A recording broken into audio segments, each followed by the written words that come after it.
Public testimony in Augusta today on a bipartisan bill that looks to put a 5-year pause on venture capital or private firms buying Maine hospitals.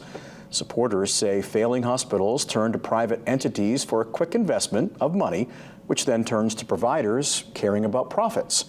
Nobody testified against the bill today, but the Office of Affordable Health Care was among those speaking neither for nor against it.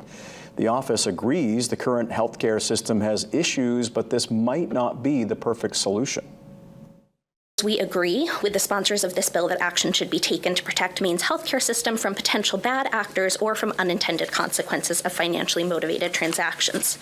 We do, however, believe that a more comprehensive and nuanced approach would be most effective in achieving that aim. The purchase of medical practices in hospitals is a problem throughout the United States because we have be very blunt, a lousy healthcare system that's geared much more towards profits than caring for patients.